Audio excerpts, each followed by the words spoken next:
lapas basmalah. Bismillahirrahmanirrahim. Acara yang kedua yaitu penyampaian materi yang akan disampaikan oleh kelompok 4. Kepada kelompok 4 saya persilakan.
Baik, materi yang pertama yaitu tentang pengertian uji validasi. Menurut Sugiono tahun 2006, uji validasi adalah salah satu langkah yang dilakukan untuk menguji terhadap isi atau konten dari sebuah instrumen. Tujuan dari uji validasi yaitu untuk mengukur ketepatan instrumen yang akan dipergunakan dalam sebuah penelitian.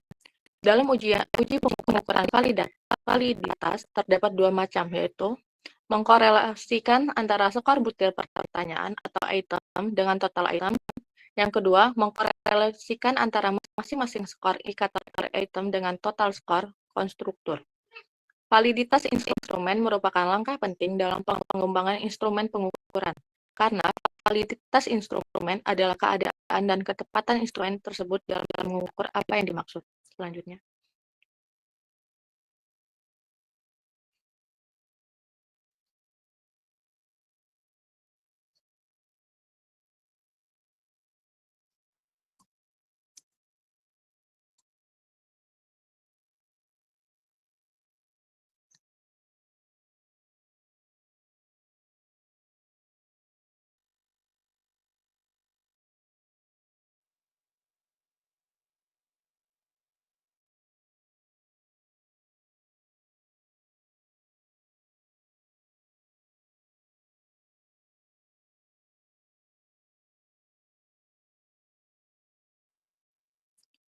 Maka dapat disimpulkan bahwa uji validitas merupakan uji yang berfungsi untuk melihat apakah suatu alat ukur tersebut valid atau sahih atau tidak valid.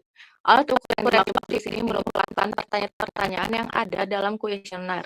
Sebuah kuesioner dikatakan valid jika pertanyaan tersebut pada kuesioner dapat mengungkapkan sesuatu yang diukur oleh kuesioner tersebut. Dalam metode estimasi yang disesuaikan dengan sifat dan fungsi setiap tes, tipe validitas secara tradisional dapat dibedakan menjadi 3 macam, yaitu validitas isi, validitas kontrak, dan validitas berdasarkan kriteria. Kemudian dari validitas kriteria terbagi lagi menjadi 2 macam, yaitu validitas konkuren dan validitas prediktif. Dari ketiga macam tersebut, kemudian menurut Aswar 2013 memberikan penjelasan sebagai berikut.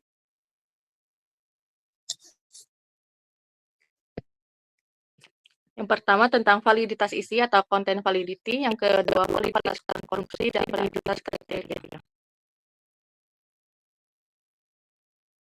Lanjut. Yang pertama yaitu tentang validitas isi atau content validity. Menurut Sugiono 2006, validitas isi adalah validitas yang dilihat dari segi isi sebagai alat pengukur hasil belajar.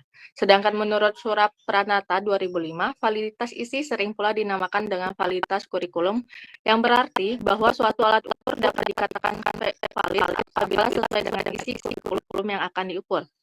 Hal yang sama juga disampaikan oleh Aswar 2012 yang mengatakan bahwa validitas isi merupakan validitas yang diestimasikan lewat pengujian terhadap kelayakan atau relevansi isi tes melalui analisis rasional oleh panel yang berkompeten atau ekspor jut. Validitas isi erat kaitannya dengan materi yang akan diukur di dalam sebuah tes. Tentu saja materi yang dimaksud adalah materi yang terdapat dalam kurikulum. Validitas isi mencerminkan sejauh mana butir-butir dalam tes mencerminkan materi yang disajikan dalam kurikulum. Sebuah tes dikatakan memiliki validitas isi jika butir-butir tes bersifat representatif terhadap isi materi dalam kurikulum tersebut. Selanjutnya, materi akan dilanjutkan oleh rekan saya. Selanjutnya, validitas konstruk. Validitas konstruk merupakan salah satu tipe validitas internal rasional, suatu instrumen yang menunjukkan sejauh mana instrumen tersebut mengungkap suatu trait atau konstruk teoritik yang hendaknya diukurnya. Dalam hal ini, konstruk merupakan kerangka dari suatu konsep.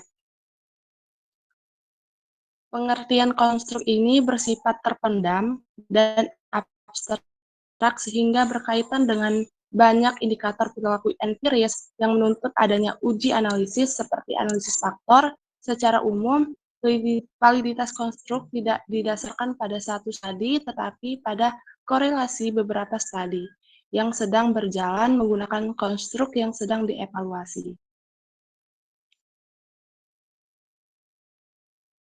Validitas konstruk dapat digunakan untuk mengukur sikap nilai konsep diri, fokus kontrol, gaya kepemimpinan, motivasi berprestasi, dan lain-lain, maupun yang sifatnya performa maksimum seperti instrumen untuk mengukur bakat atau tes bakat. Inteligensi atau kecerdasan intelektual, kecerdasan emosional, dan lain-lain. Next.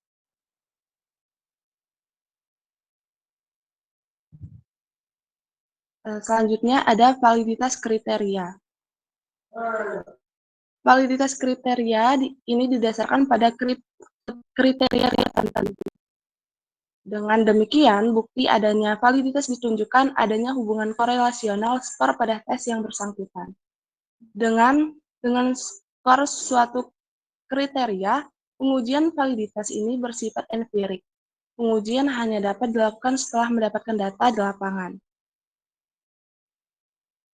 Apabila berdasarkan hasil analisis yang dilakukan terhadap data hasil pengamatan di lapangan, terbukti bahwa tes hasil belajar dapat mengukur hasil belajar yang seharusnya diungkap secara tepat, maka berarti alat tes tersebut mempunyai validitas yang empirik. Untuk keperluan pengujian validitas kriteria dapat dilakukan dengan dua cara, yaitu validitas kriteria dari segi ketepatan meramalkan atau predictive validity, dan validitas dari segi ketepatan bandingnya atau yang disebut concurrent validity. Next.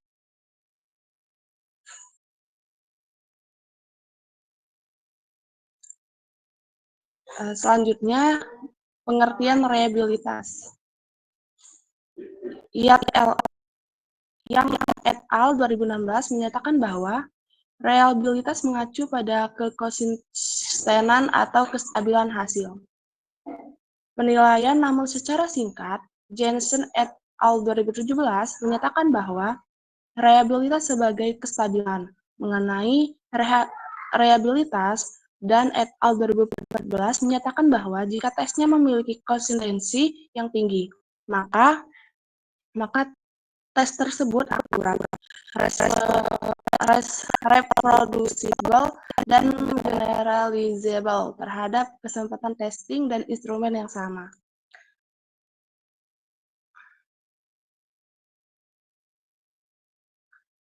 Next, 3. Ragam pengujian reliabilitas instrumen. Terdapat beberapa uji reliabilitas instrumen yang dapat digunakan antara lain sebagai berikut. Yang pertama ada tes retest. Pengujian reliabilitas tes retest dilakukan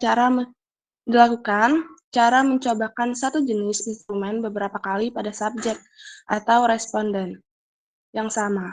Reliabilitas instrumen diukur dari koefisien korelasi antara percobaan pertama dengan percobaan selanjutnya. Instrumen dinyatakan reliable jika koefisien korelasi positif dan signifikan.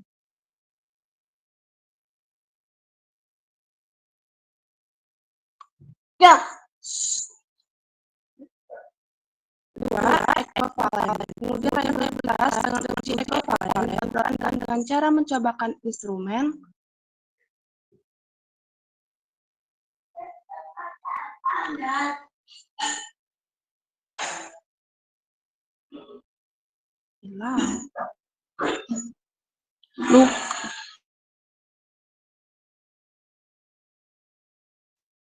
yang berbeda tetapi ekvivalen sebanding atau sepadan. Percobaan dilakukan satu kali saja pada responden yang sama. Reliabilitas instrumen diukur dari koefisien korelasi antara percobaan instrumen satu dengan percobaan instrumen yang lainnya. Instrumen dinyatakan reliable jika koefisien korelasi positif dan signifikan. Selanjutnya akan disampaikan oleh rekan saya.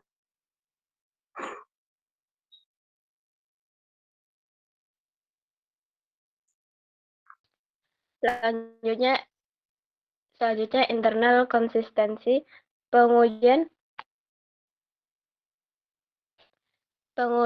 reliabilitas dengan uji internal konsistensi dilakukan dengan cara cobakan instrumen sekali saja pada subjek penelitian. Pengujian ini dapat dilakukan dengan teknik belah dua atau split head dari Sperman Brown KR20, KR21 atau dengan teknik alpha Cronbach. Hasil pengujian tersebut kemudian dianalisis dengan teknik tertentu tergantung jenis instrumennya. Next.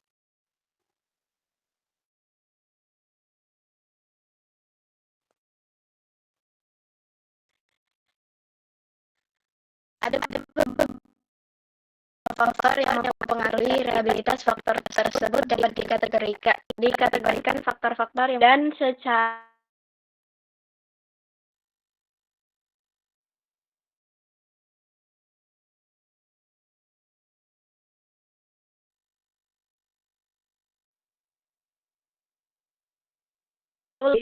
dibandingkan dengan instrumen yang hanya terdiri dari beberapa butir. Next.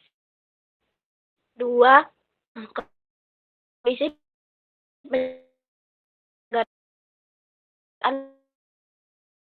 kumpulan data atau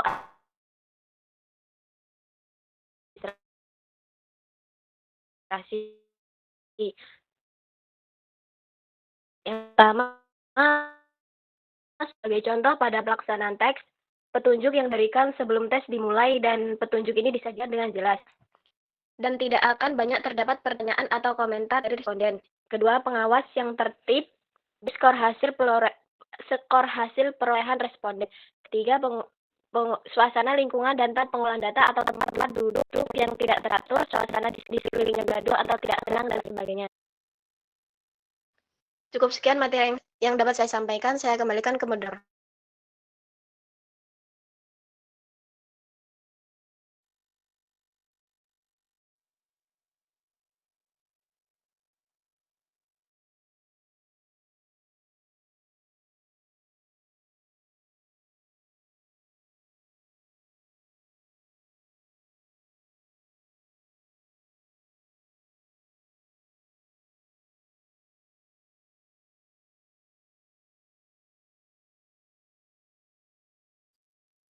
Baiklah teman-teman sekalian, itulah tadi materi yang telah disampaikan oleh kelompok 4 kepada kelompok 4. Saya ucapkan terima kasih.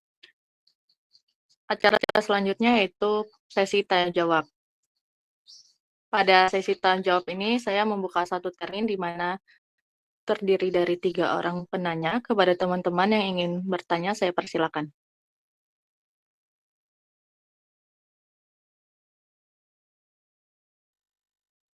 Izin bertanya. Ya, silakan. Baik, terima kasih atas kesempatannya.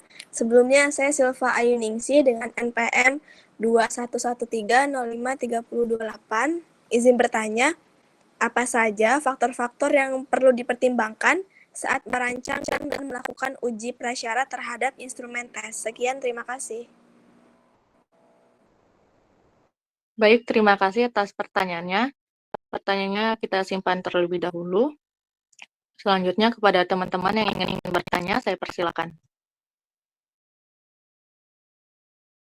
Izin bertanya. Ya, silakan. Baik, terima kasih. Izin memperkenalkan diri. Nama saya Bernardito Seraldi, NPM 21130533260. Pertanyaannya, apa saja langkah-langkah yang biasa dilakukan dalam melakukan uji prasyarat terhadap instrumen tes? Terima kasih. Terima kasih atas pertanyaannya. Selanjutnya kepada teman-teman yang ingin bertanya pada pertanyaan terakhir ini, saya persilakan.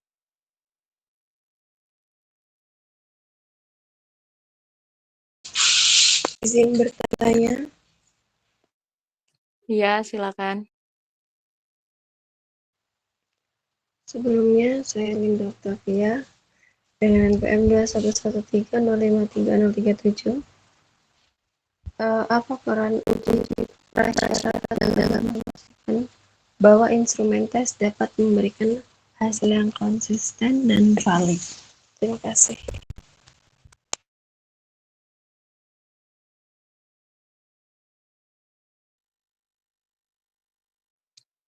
Baik, terima kasih atas pertanyaannya. Itulah tadi sesi tanya jawab yang telah diajukan oleh audiens. Selanjutnya, berilah kami waktu kurang lebih 3 menit untuk dapat mendiskusikan jawaban dari pertanyaan yang telah diajukan oleh para audiens. Terima kasih.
Baiklah, waktu diskusi kami telah selesai. Selanjutnya, saya persilakan kepada Notulis untuk bisa membacakan kembali pertanyaan yang telah diajukan oleh para audiens.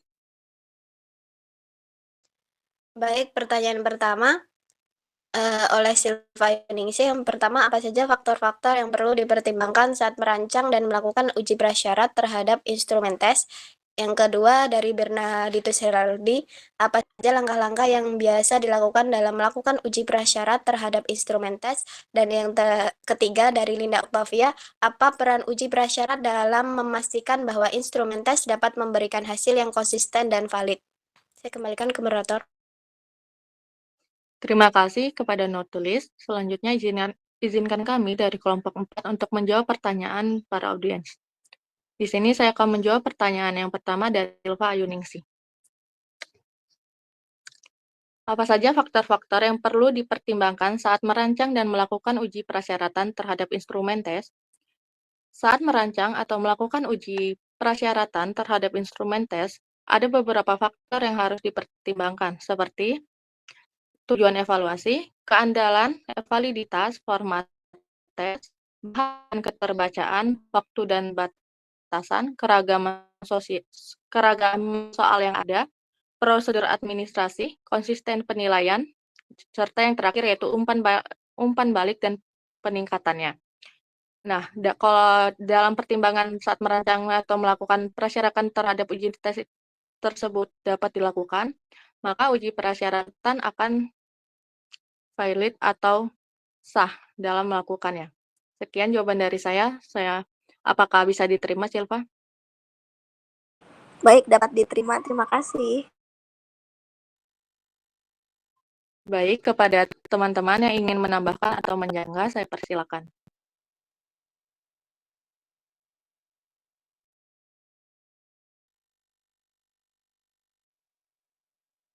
Baik, jika tidak ada, saya lanjutkan kepada tim penyaji untuk menjawab pertanyaan dari audiens. Baik, terima kasih moderator. Di sini saya akan menjawab pertanyaan dari Bernardito Heraldi, yaitu apa saja langkah-langkah yang biasa Anda lakukan dalam melakukan uji prasyarat terhadap instrumen tes. Langkah-langkah umum yang biasa dilakukan dalam melakukan uji prasyarat terhadap instrumen tes yaitu yang pertama, definisi tujuan, yang kedua, pengembangan instrumen, ketiga, validasi konten, keempat, uji coba plotting, kelima, analisis statistik, keenam, revisi dan penyesuaian, ketujuh, uji praktek dan umpan balik, kedelapan, validasi lanjutan, dan yang terakhir, finalisasi instrumen. Dengan langkah-langkah tersebut dapat memastikan bahwa instrumen tes telah melalui uji prasyarat yang memadai sebelum digunakan dalam situasi evaluasi, sehingga dapat memberikan hasil yang akurat dan bermakna. Sekian jawaban dari saya kembalikan ke moderator. Baik, terima kasih atas jawabannya. Kepada Bernardito Seraldi, apakah jawabannya bisa diterima? Baik, bisa diterima. Terima kasih. Baik, kepada teman-teman yang ingin menyanggah atau memberikan saran lainnya, saya persilakan.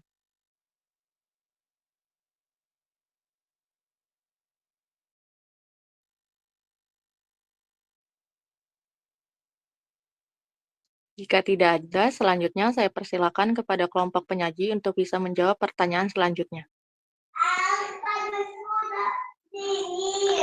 Izin menjawab pertanyaan Linda, apa peran uji prasyarat dalam memastikan bahwa instrumen tes dapat memberikan hasil yang konsisten dan valid?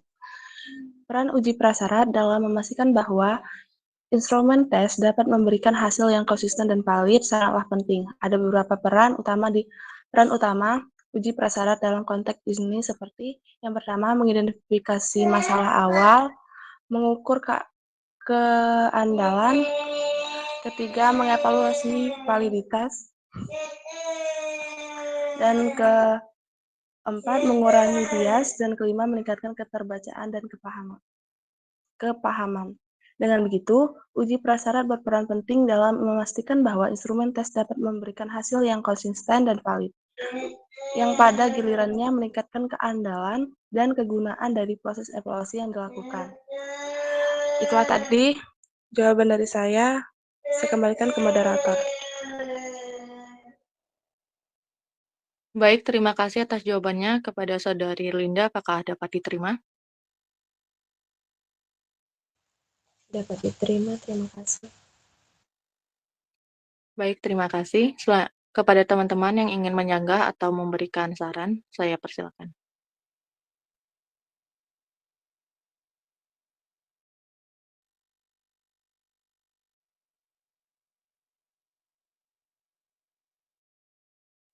Jika tidak ada, saya akan melanjutkan ke acara berikutnya, yaitu pembacaan kesimpulan. Kesimpulan dari materi kita pada sore hari ini yaitu uji validitas merupakan uji yang berfungsi untuk melihat apakah suatu alat ukur tersebut valid atau sah atau tidak. Alat ukur yang dimaksud di sini yaitu pertanyaan-pertanyaan yang ada dalam sebuah kuesioner. Kuesioner tersebut dikatakan valid jika pertanyaan tersebut dapat mengungkapkan sesuatu yang dapat diukur oleh kuesioner tersebut. Dalam uji validitas ini, secara tradisional dapat dibedakan menjadi 3 macam, yaitu validitas isi, validitas kontrak, dan validitas berdasarkan kriteria. Sementara reliabilitas merupakan koefisiensi relasi antara dua skor amanat yang diperoleh dari hasil pengukuran menggunakan tes paralel atau tes retest equivalent dan internal consistency.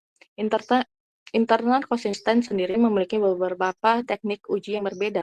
Teknik uji reliabilitas internal konsisten terdiri dari uji Splitter KR20, KR21, dan alpha profit. Itulah tadi kesimpulan dari materi kita pada sore hari ini. Acara selanjutnya yaitu penutup. Saya selaku moderator memohon maaf apabila ada kesalahan dalam membantu jalannya diskusi dan presentasi dan diskusi pada sore hari ini. Saya tutup presentasi dan diskusi ini. Assalamualaikum warahmatullahi wabarakatuh. Waalaikumsalam warahmatullahi wabarakatuh. Warahmatullahi wabarakatuh.